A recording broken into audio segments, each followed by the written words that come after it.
To count one, malice, murder, we, the jury, find Quaneesha Johnson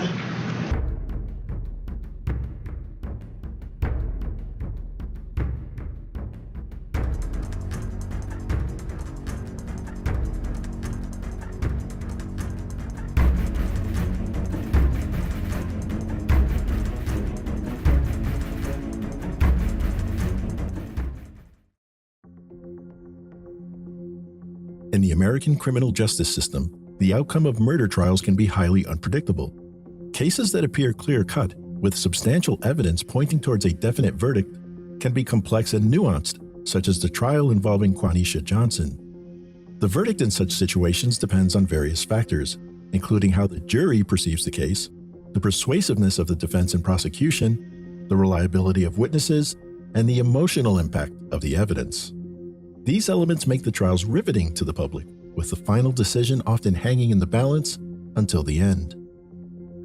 On November 27, 2022, Quaneesha Johnson ended a man's life, citing self-defense as her motive amidst fears for her safety. However, a deeper investigation into the case reveals legitimate questions.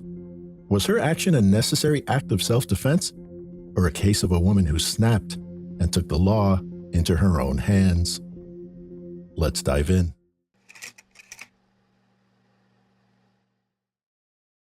Quaneesha Johnson is a 30-year-old behavioral health technician who most recently lived in Atlanta, Georgia. She was born in May 1993 and has deep roots in Philadelphia, where she spent most of her young life. By all accounts, Quaneesha was an ambitious mother of 4, including a 2-month-old baby. On December 1st, 2021, she moved into a 3-bed, 3-bath, 2-story rental property on Edenbury Lane in Lithonia. She was the sole person on the lease, and all utilities were in her name. 30 days before the incident we'll discuss in this video, Quaneesha allowed her former romantic partner, Demonte Smith, to move into her home. According to Quaneesha's testimony, the 29-year-old Demonte had been going through a rough patch legally and financially and had nowhere else to go. Father to 3 kids of his own, he had recently been released from prison on a felony charge. According to some published reports, Demonte is the biological father of Quaneesha's infant son, but as you will find later, this becomes an open question. Nevertheless, things quickly went in the wrong direction for the couple, as they often bickered.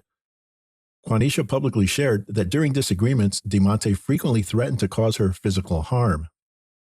His threats became a reality during the week of November 6th, when, during a heated verbal altercation, he caught Quaneesha off guard, grabbed her, and forcefully slammed her to the ground. This incident profoundly impacted the independent, strong-willed mother of 4.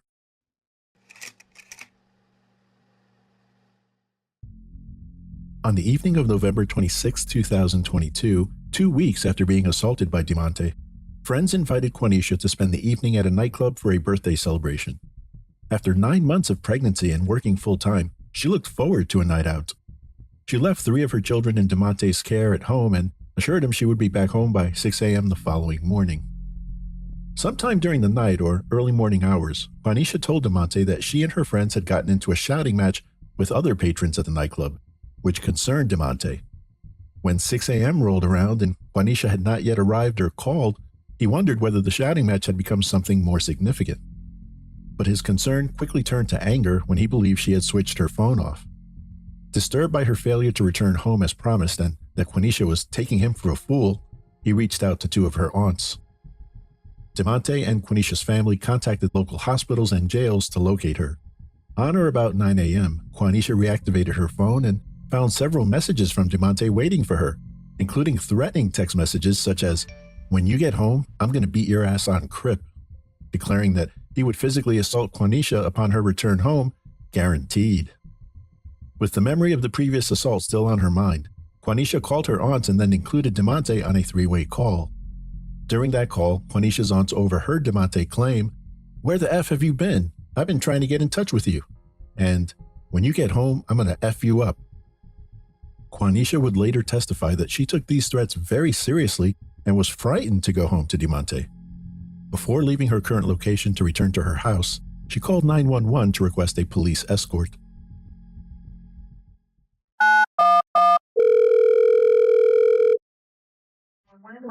The emergency. Okay, what's going on at the location? I'm in, okay, so my boyfriend is once I get into the house, I don't know if someone's there. Station? It is, yes. I mean, how long until you arrive at the location? I'm just like 9 minutes. You said where? 9 minutes? 9 minutes. What kind of car are you in? Color make? I'm in a white dad, ma'am. Okay, what's your name? Quaneesha Johnson. And what are you needing an escort for? Are you just trying to get out of the long end, or? Yeah, I live there. The house that my name, I just see him. He's different. So I just want some people to make up with this. Okay. And what is he like? He's licensed, he is jet. It's a jet on state. We can do on my board. Okay. We'll go ahead and get somebody out there. You said you're about 9 minutes? Yeah. Okay. All right. I'll go ahead and put it on.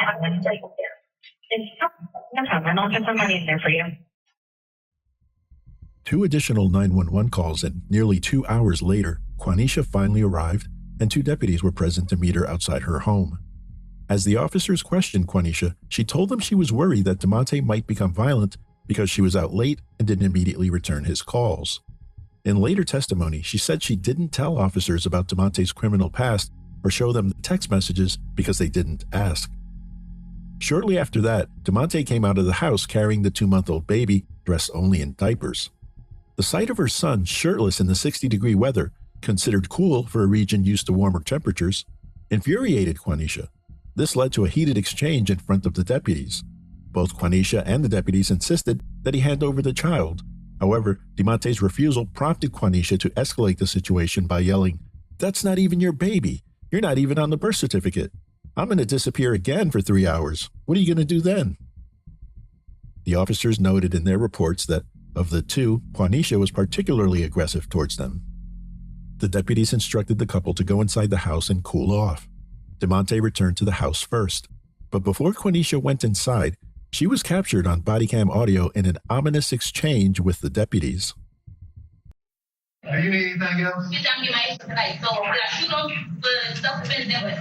Because I'm like, so if I shoot him in my residency, because he's sitting here trying to kill me for the second time, do it. I'll help him. You hear this, right? You heard what he just said? I'm getting my ass tonight. So when I shoot him, and I need all the cops to get that down, make sure you can articulate. I can't. What's going on? I can't. I'm sure. You better really be able to articulate that. Following this exchange, Quaneesha entered the home and the deputies positioned their patrol vehicles nearby. They intended to wait a few minutes before seeing what happened next.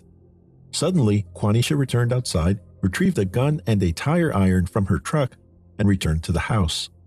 Moments later, chaos ensued. Demonte is captured on doorbell surveillance, exiting the house and stumbling towards the deputies. He told one officer, "She hit me with the metal thing first, bro, and then she shot me. Hurry up before I die." Demonte then fell to the floor. An ambulance transported him to Emory Hillendale Medical Center, where he succumbed to his wounds. Minutes after the shooting occurred, an Uber arrived at the house on Edenberry Lane. This ride, arranged by a friend upon Demonte's request, was meant to help him leave the scene. According to a press release by the DeKalb County District Attorney, Quaneesha struck Demonte in the head with a tire iron before shooting him once in the chest. Right after the shot, Quaneesha repeatedly said "bye" to Demonte as he struggled to leave the house. Officers immediately took Quaneesha into custody and booked her into the DeKalb County Jail. She remained there without bond until her trial on multiple charges, including murder.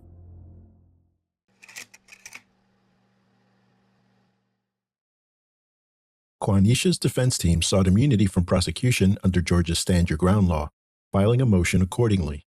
Judge Shondiana Morris oversaw the immunity hearing on June 20, 2023, where both sides presented their evidence. The defense brought forward 4 witnesses, including Quaneesha herself, while the state relied on the testimony of the lead detective. However, inconsistencies in the defendant's evidence and contradictory testimonies led to Judge Morris's decision on July 21st to deny the motion for immunity. She concluded that the defense did not successfully justify Quaneesha's use of deadly force. As a result, the case was bound over to trial, leaving it to a jury to determine if Quaneesha was acting in self-defense or cold-blooded murder.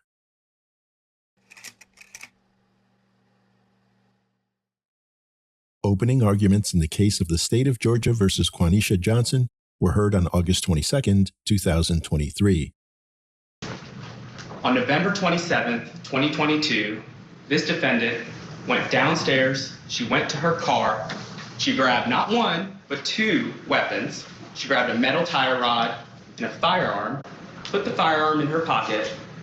She went upstairs, but before she went upstairs, she told her 7-year-old to call 911. And before she went upstairs, she told her 7-year-old to let the police know that Demonte hit her. The 911 call is placed, and in the background, you can hear the defendant go upstairs. She hits Demonte with a metal pipe, and then she shoots him.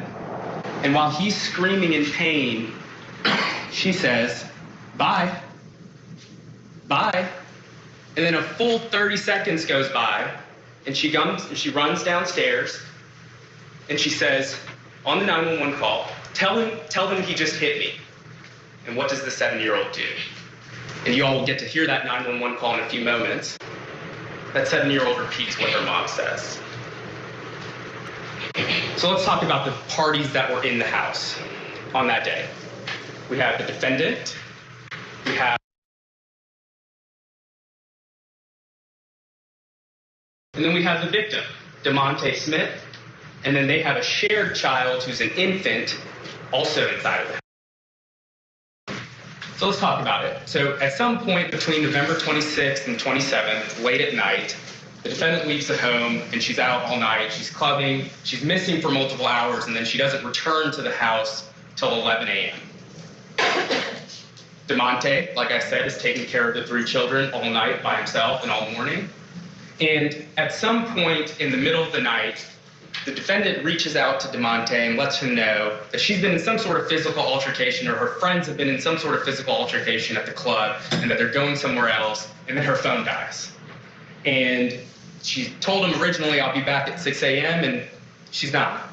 So what does Demonte do? Demonte calls her aunts in Philly, Rochelle and Andrea, and he's worried. And the aunts will testify that they were worried. So based on that physical altercation that happened, they all start calling local hospitals. They all start calling local jails to try to find out, where is she? And then, apologize, at 9 a.m., or around 9 a.m., the defendant goes back to her car. She realizes her phone was dead. She plugs it in. She sees messages. She sees calls. So she calls her aunts. And the aunts yell at her, like, "Where have you been? We've been worried about you." And at that point, they three-way in Demonte. And Demonte makes a threat. He says something along the lines of, "I'm going to kick your ass." Now, members of the jury, we're not going to shy away from the threat he made. The defendant heard it, the aunts heard it. I'm assuming you'll hear them testify to it. The detective saw a message. But what I want y'all to pay attention to is the defendant's own statement. Because she made a statement to the police, and you all will get to hear that. And in that statement, she says, "Oh, I was just joking it off. I was laughing it off. I didn't take it serious." And this is 2 hours before she even shows up to the house. But the evidence is going to show what actually happened is she set her plan into play. She was embarrassed in front of her family when Demonte made that threat, so it's time to get rid of him. Jury, I don't recognize the case that the prosecutor just talked about at all. Quaneesha Johnson pleaded for protection, cried for help, and she was left defenseless by police officers who knew better. She was left defenseless against a serial abuser by police officers who knew better. You see, on the night in question, Ms. Johnson had just come through her 4th pregnancy. She was 2 months postpartum and finally was going to get a night out for her friend's birthday. A night well deserved after caring through maternity leave 8 weeks for her 2-month-old. She was going to get a night out just to celebrate a friend's birthday. She left about 11 o'clock that night or so, went out to celebrate a friend's birthday, went to a couple of after party spots. Her friend got into a disagreement at one of those spots. She let Demonte know about the disagreement, dropped him her location so she would know where he was at, and went to another spot so he would know, and dropped him her location so he would know where she was at. You will hear that my client has 2 phones. One because she owns a business, and one is her personal phone. So my client leaves her business phone in the car, takes her personal phone inside with the location drop. While she's inside, hanging out with her friends, her phone dies. When she comes back out of the place ready to go home, she plugs her phone up, and as the charge makes its way up, gets a call from her aunt, Miss Rochelle Newell.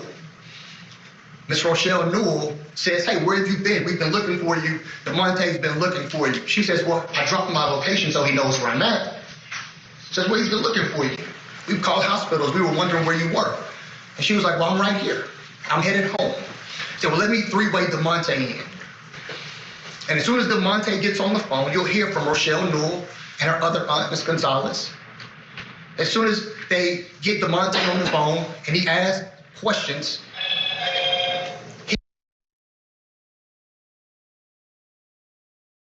in touch with you. She says, "I'm on my way home. I dropped you my location. When you get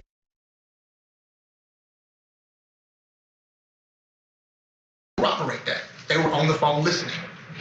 She also looks at her text messages that Demonte had been sending her when her phone was dead. And unlike the prosecutor's categorization of it, he says in those text messages, "When you get home, I'm gonna beat your ass on crib." On crib. "I'm gonna beat your ass on crib." That's what he says in those text messages. So what does my client do? She does what the prosecutor, what the state, what every law enforcement agency tells you to do. Don't take matters into your own hands. Call the police. Ask for help. So my client calls the police. Calls 911. You'll hear that 911 call. And she says, "I'm getting threats from my baby's father who's at home with my 3 children. I'm getting threats and I'm scared to go home. I'm in fear." They say, "Well, we'll dispatch an officer to you." She says, "I'm about 30 minutes from home." She's driving home, and there's some issues with them getting the address. You'll hear the 911 call. The operator can't quite understand where the address is. And you'll hear that call. And she says, "I'm on my way home. I'll be there." The officer beats her home.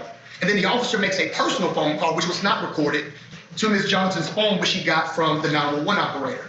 Ms. Johnson says, "I'm about 10, 15 minutes away. I'm almost there. I'll be home in a second. Please don't leave. I'm scared to go into the house," because of the threats she's received from Demonte Smith.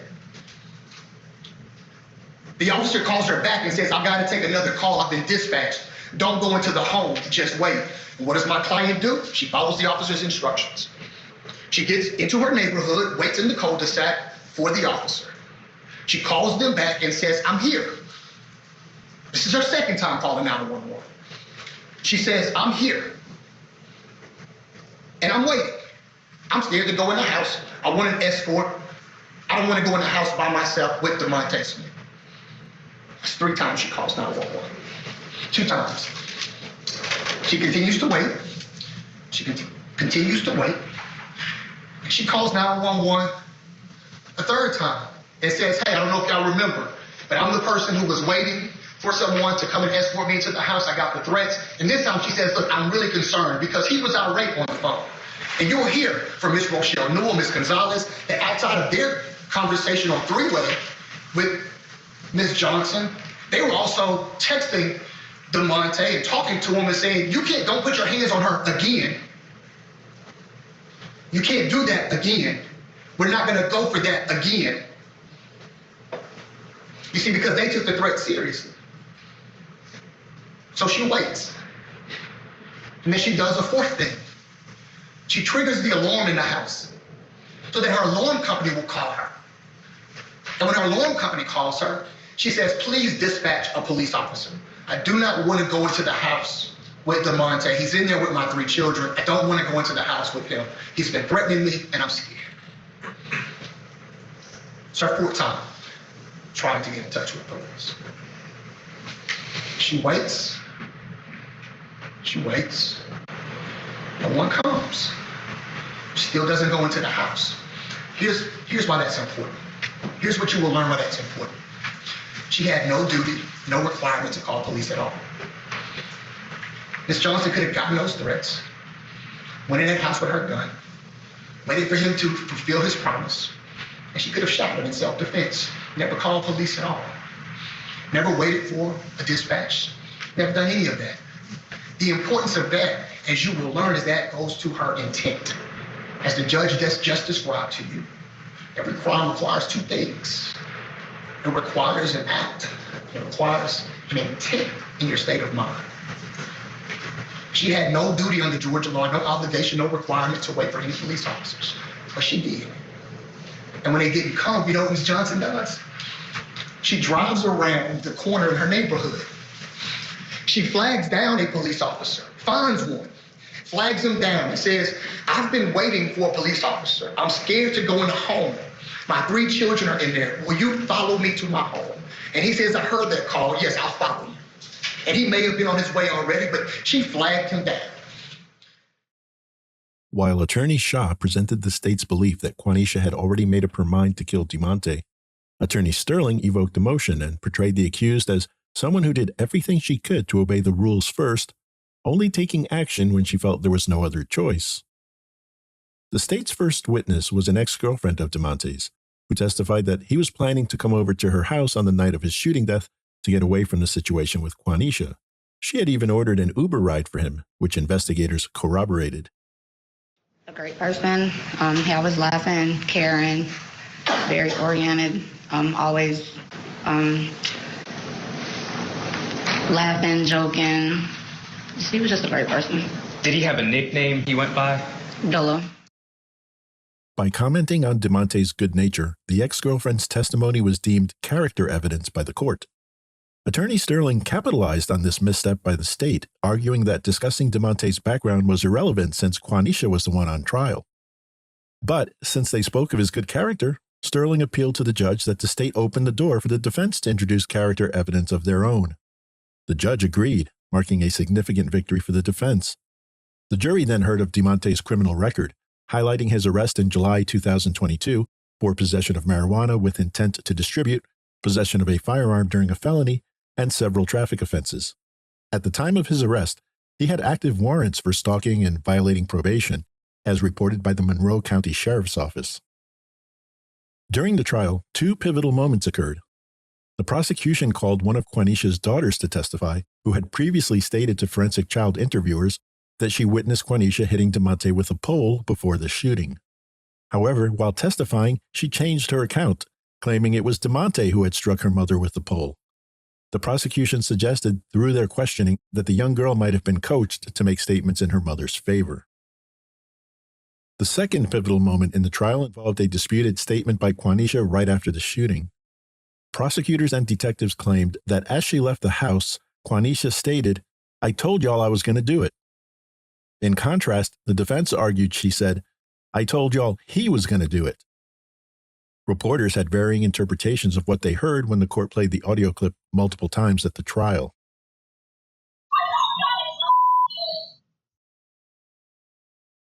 The trial's biggest moment came when Quaneesha Johnson, the accused, took the stand.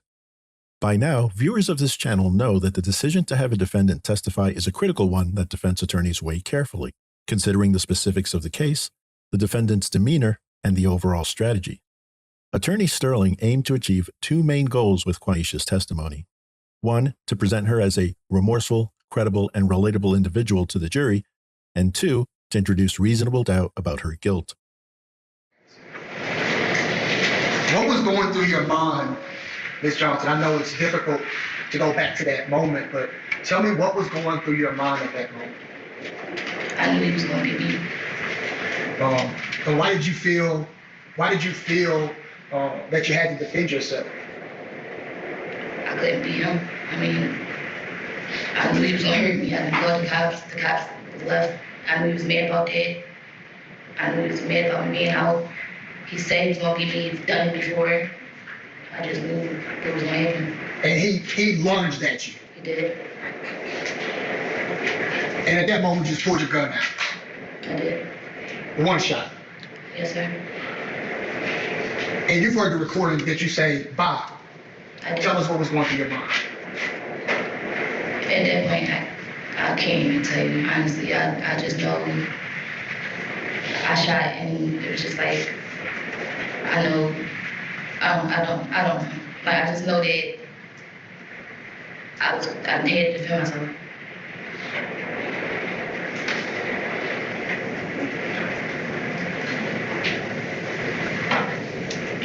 And where were your daughters at?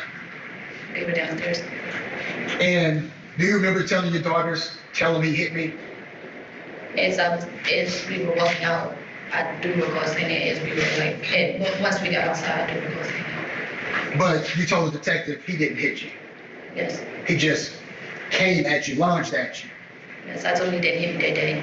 Yes. And you felt like you had to do it to defend yourself from being injured by him again. Yes. And did you go down and give the police a statement? I did. Did you fully cooperate? I did. Did you tell them what had happened? I did. Did you give them access to your cell phone? I did. And what about the surveillance video in your house? I gave them access to that as well. And when you went outside, what did you say to the police who were still waiting outside? That I told y'all he was going to do it. And what happened after that? I was handcuffed. And been to the police car. So you didn't have your phone or anything on you at that point? I didn't. Did you ever go back to that location? I didn't. Did anybody in your family ever go back to that location? They went once. They went to retrieve some of my items for my daughters because my daughters were transported to Philadelphia. Once they got there, my house was flooded. My cameras was ripped out of the wall. Everything was damaged. My roof was caved in. So it wasn't nothing really salvageable.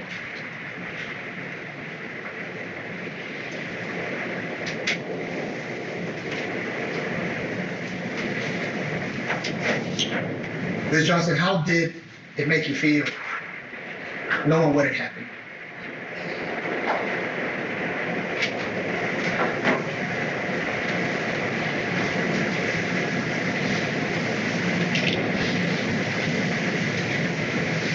It still made me feel the same way. I never wanted it to happen. I didn't intend for it to happen. I didn't mean for it to happen.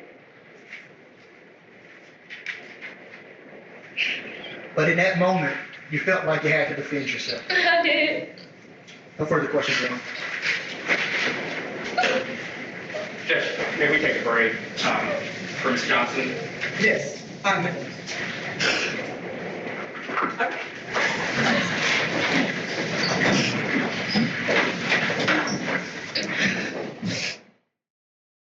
Quaneesha's direct examination ended with a display of raw emotion. The question remained, however, whether the jury would believe Quaneesha's emotion was genuine. Of course, along with the potential rewards of testifying come risks. In this case, the accused must withstand the scrutiny of cross-examination. You found it okay to leave your 3 children with him overnight again. So the day of the incident the problem wasn't that I was at work, so me leaving my kids with him to go out for my friend's birthday. Yes, I did. I didn't feel like anything was Okay. And you were gone all night, right? I was at work, yeah. At work, gone all night. Yes? Yes. Okay. And 2 weeks after, on November 26th, you decided, even though this man has put his hands on me and he has been violent to me, I'm going to leave my 3 children under the age of 8 in his custody all night. Is that right? He was never violent to my daughters, so yes. Okay, so that's what you found fit. and you shoot him, and then you say bye. But on direct, you said you kind of blacked out, right? Yes. And your last words to the dying man were bye multiple times. Yes, I don't recall saying that. Had I been to my senses, I wouldn't have, but yes, I did say bye. Okay. But you tell detectives what you did was you kind of followed him down the stairs and made sure he was okay. I did. Okay. But you didn't do that because you said bye, and that's the only thing that's heard, right? I did walk him down the steps. Why then is she saying to 911 on the third call, quote, I'm not worried about my safety? But now here in court, it's, I was scared for my life. I was crying for the police not to leave. I thought my life was in danger. When minutes prior, she's telling 911, I'm not worried for my safety. She announces her intention. She announces her intention to the police. And by that, I mean she says to them, okay, when I shoot him,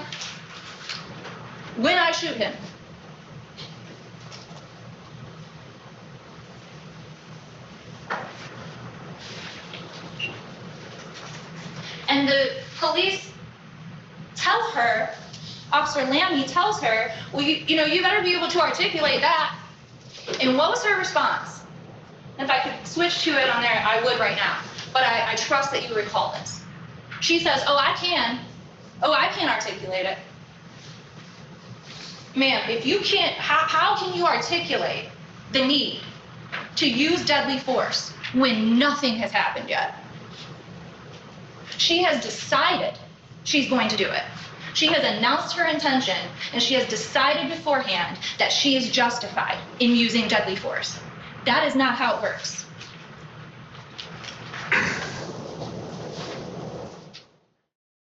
After both sides presented their evidence, witness testimony was heard, and closing arguments were passionately delivered, the moment had arrived for the jury to retreat to their chamber, sift through the facts, and render a verdict.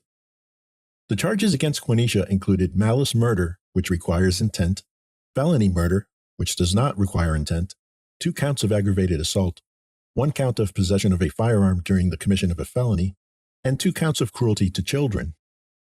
If found guilty of the highest charge, Quaneesha faced a sentence of life in prison and possibly the death penalty.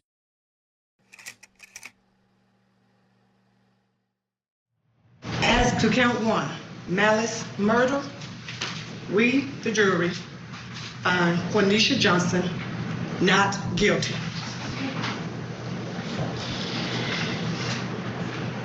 As to count 2, felony murder, we, the jury, find the defendant, Quaneesha Johnson, guilty of voluntary manslaughter. As to count 3, aggravated assault, family violence, we, the jury, find the defendant, Quaneesha Johnson, guilty.